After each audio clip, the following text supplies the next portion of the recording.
The most advanced piece of engineering ever developed is now being used in forests and woodland throughout the country. Highly tuned, highly sensitive, it responds to complex instructions within split seconds. Hundreds of moving parts are intricately joined to give instant response and total control. It's a miracle of design, but it's priceless and irreplaceable.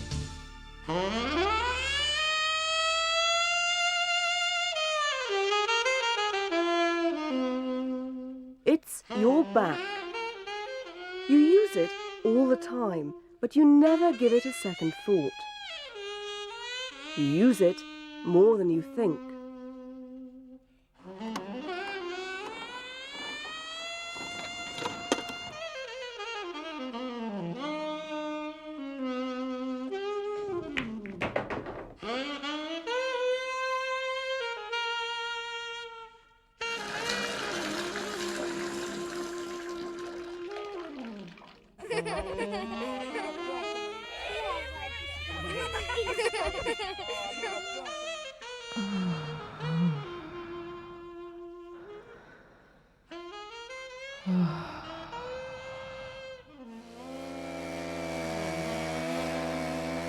You don't think about it until it stops working.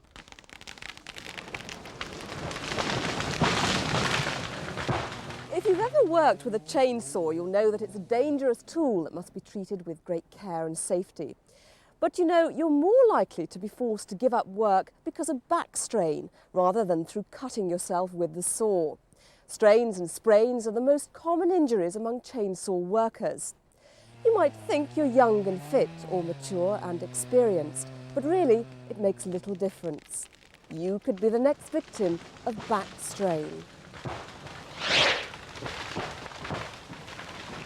Norman Dixon has worked with chainsaws since he was 21. 2 years ago, he was pushing over a large tree by hand when he suddenly put his back out. Within hours, he was totally immobilized by pain. 2 discs had slipped out of place at the bottom of his spine, trapping the sciatic nerve, which goes all the way down the leg. I was in tremendous pain. It was pain I've never experienced before, ever in my life. It was gruesome. You actually thought you were paralysed at one stage? I did. I had a month sitting in the armchair at home, couldn't sleep through pain, just cat naps. Painkillers had no effect. Sleeping tablets had no effect. And it was a point of nervous breakdown through pain and lack of sleep before they finally got me into hospital. And it was morphine that was the answer. Phil Warren has been working with chainsaws since he was 20 and now runs his own arboriculture business. But he fights against constant pain from an injured back. Well, I started 15 years ago in 1977 when I was about 20 years old. And for the first 5 years I went at it hell for leather. And I was never going to have a back problem. The fellow I worked for had a back problem, which was a big joke with us all. So I worked very hard for 5 years, long hours, didn't think about what I was doing. And then on the 5th year, whoops, that was it, the first problem with my back. And it's never been right ever since. I've had several 3-month periods off work since then. It's caused me a lot of headache and heartache. Lost time, lost money, lost customers. Looking back, it's very difficult to take advice when you're that age, but I would say think about what you're actually doing with your back. Take it easy, don't work too long hours, and just think about your posture when you're lifting things particularly.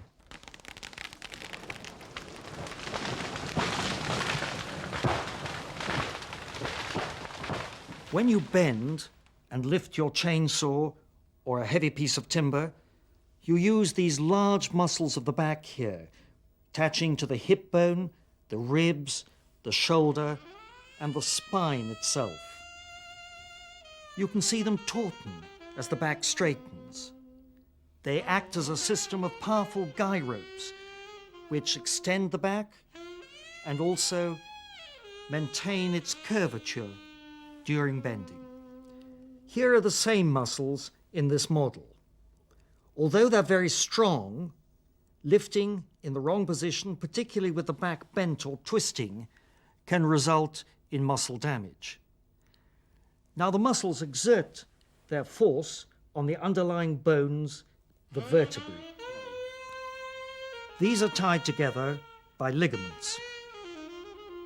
And once again, lifting in the wrong way can tear the ligaments, leading to prolonged pain. Now, the vertebrae themselves are remarkably strong, bony structures. It is the joints, the intervertebral discs between the bones, that provide points of weakness. The disc is a fibrous bag filled with a watery jelly. It helps to keep the vertebrae in line, and it acts like a shock absorber for sudden loads.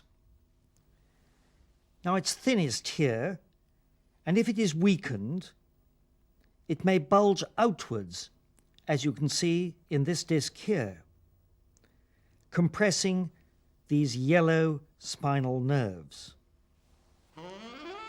This causes severe and long-lasting pain, especially down the leg.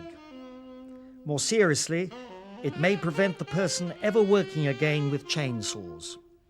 So you see, lifting and carrying heavy weights in the wrong way, with the back bent or twisted, can damage muscle, ligaments, and discs. The longer you lift and carry in the wrong way, the more likely you are to suffer the most disabling injury of all, the slipped or prolapsed disc. Chainsaw work is extremely tough and demanding on your back.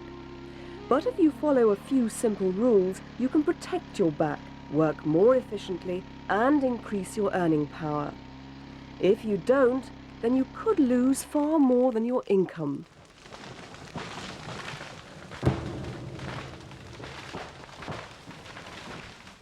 For every stage of chainsaw work, there's a right way which will protect your back and a wrong way which will put strain on it. It depends on how you do it. This is the way to do it. Knees bent and back straight takes the strain off your back onto your strong leg and thigh muscles.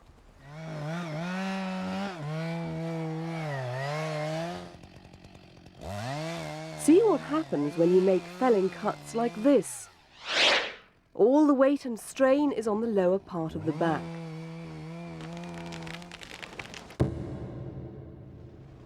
To take the strain off your lower back, the weight of the saw needs to be supported. The easiest way is to brace your forearms on your thigh or knee.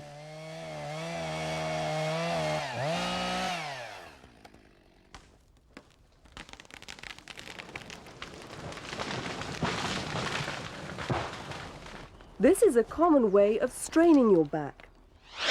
Lifting the breaking bar with one hand and pushing the tree with the other. Use both hands on the bar. Bend your knees and keep your back straight.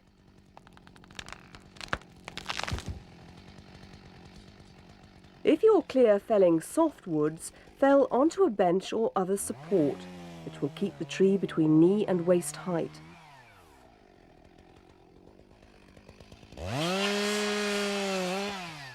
This means you're not working with a bent back.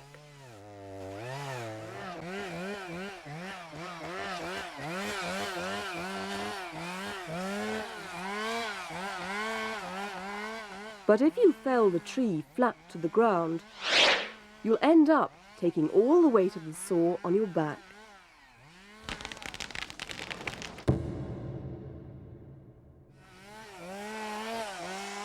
Support the saw either on the tree or on your thigh to keep the load off your back.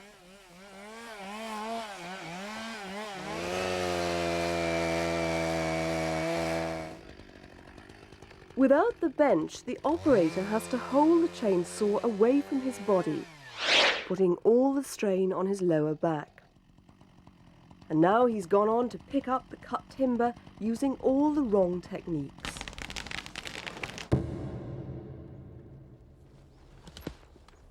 Instead, pivot or roll the timber to the place you want it. It's more efficient, and there's nothing like the strain on your back. Hold the saw close to your body and support its weight against your thigh. Using aid tools to move the timber is safer and will spare your back.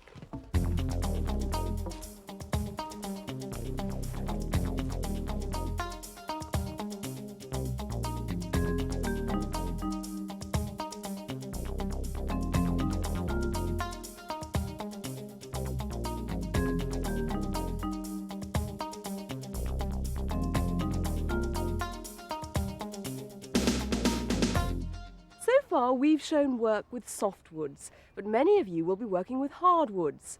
The principles are the same, as are most of the techniques.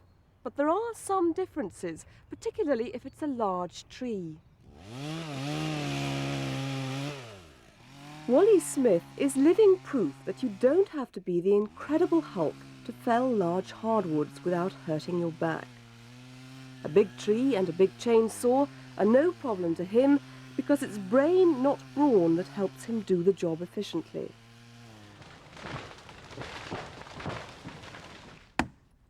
Rather than using a breaking bar, he uses wedges to get the heavy tree over, giving his body a huge mechanical advantage.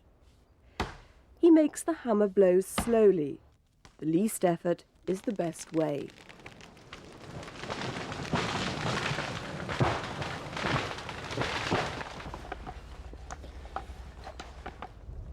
By using this hand winch, Wally is saving a lot of unnecessary strain on his back. It also saves time and money.